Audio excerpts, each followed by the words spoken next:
Well, thank you very much indeed, Anne Widdicombe. And our final speaker is against the motion that the Catholic Church is a force for good in the world. He's the actor, broadcaster and author, Stephen Fry, a bit of an all-rounder really. Stephen can turn his hand to many things, very popular with his legions of fans. Stephen, let's hear your views, see how well you do in the popularity stakes with people in the Vatican.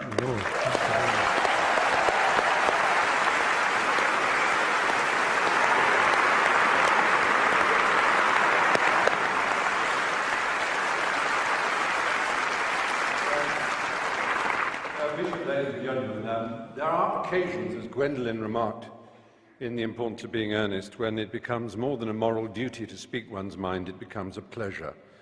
And this is one such occasion with my trusty Hitch by my side. I am very proud to be here, but also very nervous, very worried. I've been nervous all day, and the reason I've been nervous is quite simple, and that is that this motion matters to me. It matters to me greatly. It's not a joke, it's not a game, it's not just a debate. I genuinely believe that the Catholic Church is not, to put it at its mildest, a force for good in the world. And therefore it is important for me to try and marshal my facts as well I can to explain why I think that. But I want first of all to say that I have no quarrel, no argument, and I wish to express no contempt for individual devout and pious members of that church.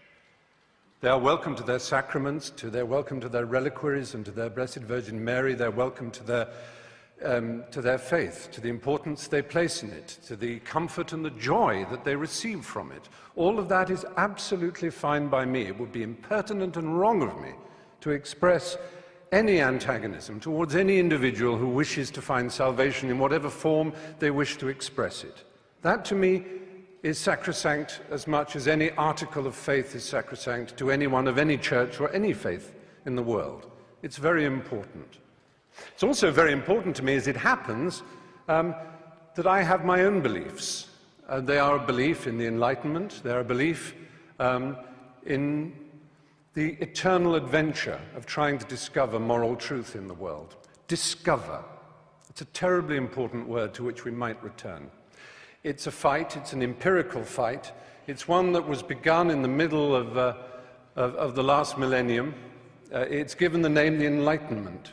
And there is nothing, sadly, that the Catholic Church and its hierarchs likes to do more than to attack the Enlightenment. It did so at the time. Reference was made to Galileo and the fact that he was tortured for trying to explain the Copernican theory of the universe. That's history. History, as Miss Widdicombe has reminded us, is irrelevant. It's not important. All that matters now is that billions of pounds go out of this extraordinary institution to relieve the poor around the world and make the world a better place. History is of no importance whatsoever. Well, I beg to differ. History whinnies and quivers and vibrates in all of us, in this hall, in this square mile. Let's think about this square mile. I'll come back to it in a moment. But first, Christopher made mention of limbo. It seems so tedious and so silly, one of those little casuistic games that Thomists and others play. Aquinas and Augustine of Hippo both proposed this extraordinary idea that babies who were unbaptized would not know heaven. They also proposed the idea of purgatory, which doesn't exist in the Bible. There's absolutely no evidence for it. However, what an extraordinary, brilliant coup to imagine such a thing as purgatory. That a soul needs to be prayed for in order to go to heaven, in order to turn left when he enters the aeroplane of heaven and get a first-class seat. That he needs to be prayed for, and for many hundreds, indeed over 1,000 years, you'll be amazed what generous terms those prayers came at. Sometimes as little or as 2/3 of a year's salary could ensure that a dead loved one would go to heaven. And money could ensure that your baby, your dead child, your dead uncle, your dead mother could go to heaven. And if you were rich enough, you could have a chantry built, and monks would permanently sing prayers so that that existence in heaven for the child would go up and up and up until they were at the table of the Lord themselves. Now, all this is in the past and is irrelevant. I cede to Anne Widdecombe how irrelevant it is, except in one thing. This church is founded on the principle of intercession. Only through the apostolic succession, only through the laying on of hands from this Galilean carpenter, whom we can all admire, only from the laying on of hands to his apostles, to St. Peter, to the other bishops, all the way down to everyone consecrated in this room. Anyone ordained here will know they have this extraordinary power to change the molecules of wine into blood, literally, to change the molecules of paste bread into flesh, literally, and to forgive the sins of the peasants and the poor whom they routinely exploit around the planet. Only this church has this extraordinary principle that it is through these male priests, and only male priests, that this is given.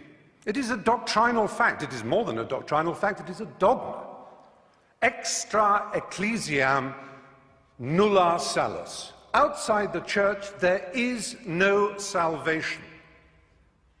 That is a dogma of the church that has been used to excuse all the missionary zeal, all the rape and torture of the Aztecs and the Incas, all the horrors of South America and Africa and the Philippines and the rest of the world, to which other churches and other cultures have also their guilt to admit. It's not unique to the Catholic Church, and I never said it was, and the motion doesn't say it was, or at least the opposition of the motion does not arrogate to the Catholic Church uniquely this sin. However, the particular nature of the exploitation of the poor, the vulnerable, and the young. If I were to talk to a priest now, believe me, that priest would be the most worldly, charming, self-deprecating, snobbish in a Ronald Knox, Alfred Gilby sort of way. He would be lovely. He would smoke. Gosh, how daring. He would be a sort of ha-ha-ha priest, and the superstition and the nonsense that we read about of the church, it's absolute. Don't pay any attention, Stephen. Just join Farm Street or the Brompton Oratory and have a marvellous time as a Catholic, and everything is lovely and splendid. But be poor and ignorant, and my goodness me, every single detail of damnation and original sin and of any possibility of your complaining or asking to think for yourself. I said, let's think of this square mile. Just imagine in this square mile how many people were burned for reading the Bible in English. And one of the principal burners and torturers of those who tried to read the Bible in English here in London was Thomas More. You may know if you've read the novel Wolf Hall, which won the Man Booker Prize just the other day. Now, that's a long time ago. It's not relevant, except that it was only last century that Thomas More was made a saint, and it was only in the year 2000 that the last pope, the Pole, he made Thomas More the patron saint of politicians. This is a man who put people on the rack for daring to own a Bible in English. He tortured them for owning a Bible in their own language. The idea that the Catholic Church exists to disseminate the word of the Lord is nonsense. It is the only owner of the truth for the billions that it likes to boast about, because those billions are uneducated and poor, as again it likes to boast about. But they are the ones it can tell and bully and domineer. And then we come to children. Well, it's all very well to say the world didn't know better. The world had no knowledge of how dangerous a crime child abuse was. I want to read you some of the words of Ratzinger, the current Pope. Staggers me to admit that he is the head of state of a country. Incidentally, Anne Widdecombe said, "We didn't have the power of a nation-state." Yes, you do. You are a nation-state. Yes, I wrote it down. You mentioned that. You are a nation-state. And it is no accident that the UN Cairo Population Conference, when they were trying to do something about the world's population spinning out of control, Vatican City, as a nation-state represented at that conference, made a joint statement with the Islamic countries of the world, notably the most extreme Islamic countries of the world, led by Saudi Arabia, and it began, "On behalf of the revealed religions of the world, ... And what it did was essentially hobble and veto any possibility of women's sexual freedom in the world, because, as we know, the Islamic religion and the Catholic Church have never been anything other than implacably opposed to women's choice in their own bodies and their destinies. However,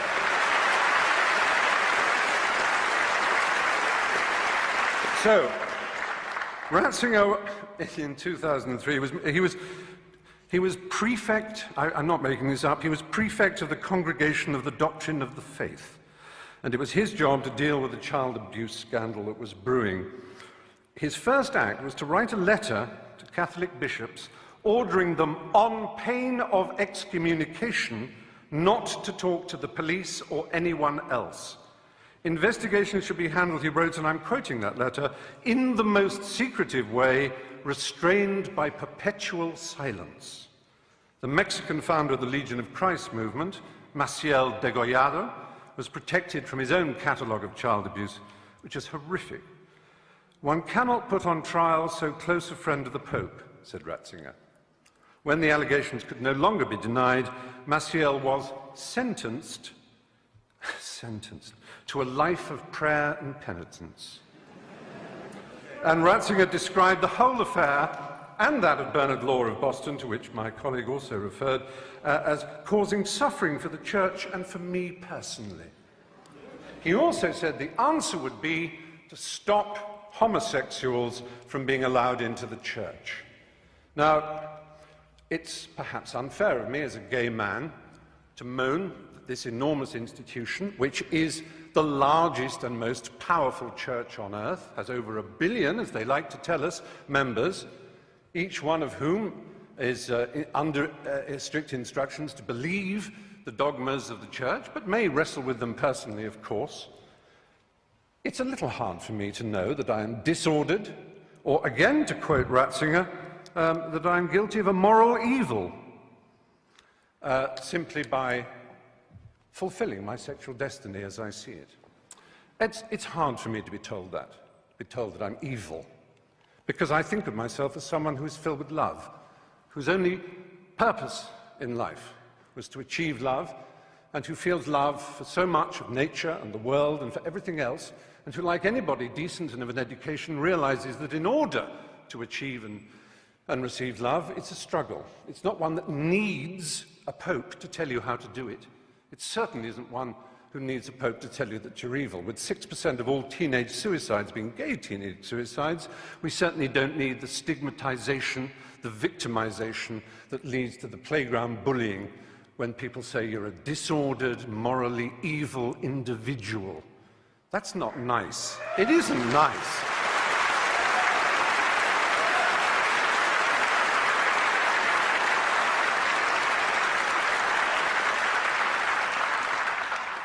The kind of cruelty in Catholic education, the kind of let's not call it child abuse, it was child rape. The kind of child rape that went on systematically for so long. Let's imagine that we can overlook this and say it is nothing whatever to do with the structure and nature of the Catholic Church and the twisted, neurotic and hysterical way that its leaders are chosen. The celibacy, the nuns, the monks, the priesthood. This is not natural and normal, ladies and gentlemen, in 2009. It really isn't. I'm sorry. For me to be called a pervert by these extraordinarily sexually dysfunctional people, I don't think human history's ever had more.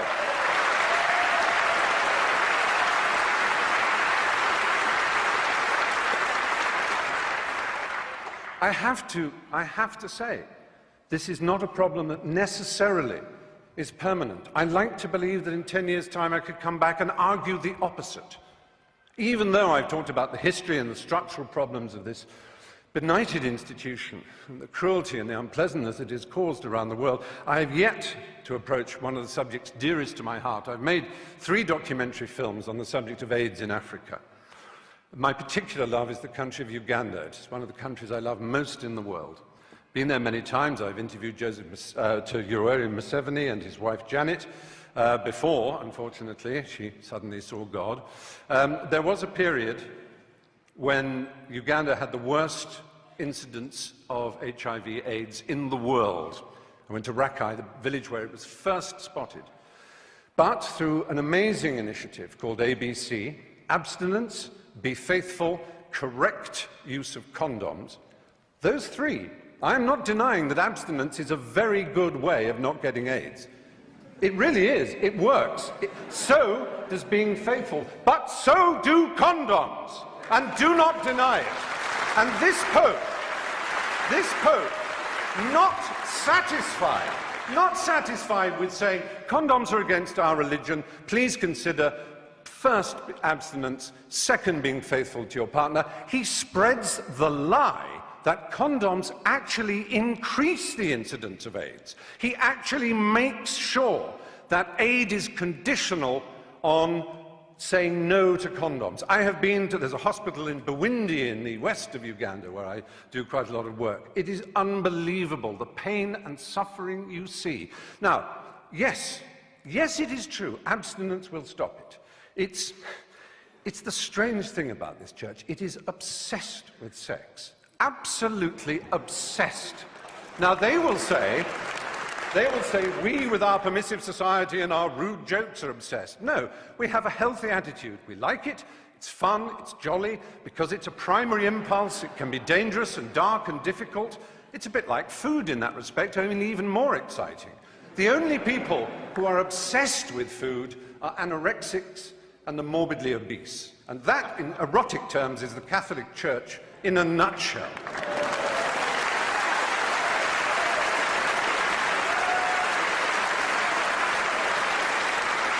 So, all I want to say, really, is that we're here in the Methodist Hall. I'm not trying to argue against religion on this occasion. I'm not saying there's any... I understand the desire of anybody to seek spiritual rewards in a complex and difficult-to-understand world. We don't know why we're here, where we're going. We want answers. We love the idea of answers. How marvelous it would be. But there are other choices. There are Quakers.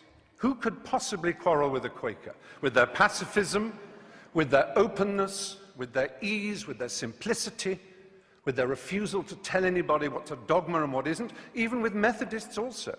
I'm not saying Protestantism is the answer against Catholicism. I am merely saying there are all kinds of ways we can search for the truth. You do not need this imperial panoply of marble and gold. Do you know who would be the last person ever to be accepted as a prince of the church? The Galilean carpenter, that Jew. They would kick him out before he tried to cross the threshold. He would be so ill at ease in the church. That simple and remarkable man, if he said the things that he was said to have said, what would he think? What would he think of St. Peter's? What would he think of the wealth and the power and the self-justification and the wheedling apologies?